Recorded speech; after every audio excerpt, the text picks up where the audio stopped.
मुज़ाकरात चाहते किसके साथ हैं? मुज़ाकरात तो उन्हीं से होते हैं ना जिनके से होने चाहिए। किसके साथ?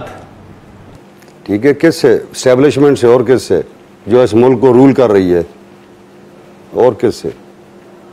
मतलब आप एस्टेब्लिशमेंट के साथ चाहते हैं? मेरी ये ज़ाती राय है।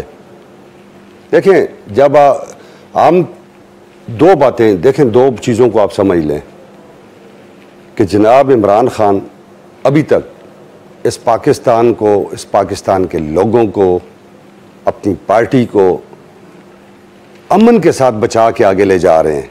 हम कभी कन्फ्लिक्टिंग मोड में नहीं आए।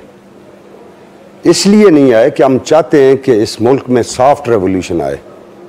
और मेरी बात ये याद रखिएगा कि जब सॉफ्ट रेवोल्यूशंस के दरवाजे बंद कर दिए जाते हैं, जब मुज़ाकरात के दरवाजे बंद हो जाते हैं, तो फिर लोग रेवोल्यूशन की तरफ जाना शुरू कर देती है, उनकी सोचें बदल जाती हैं। और हम ये चाहते हैं, और हमारे चेयरमैन की जो डायरेक्शन है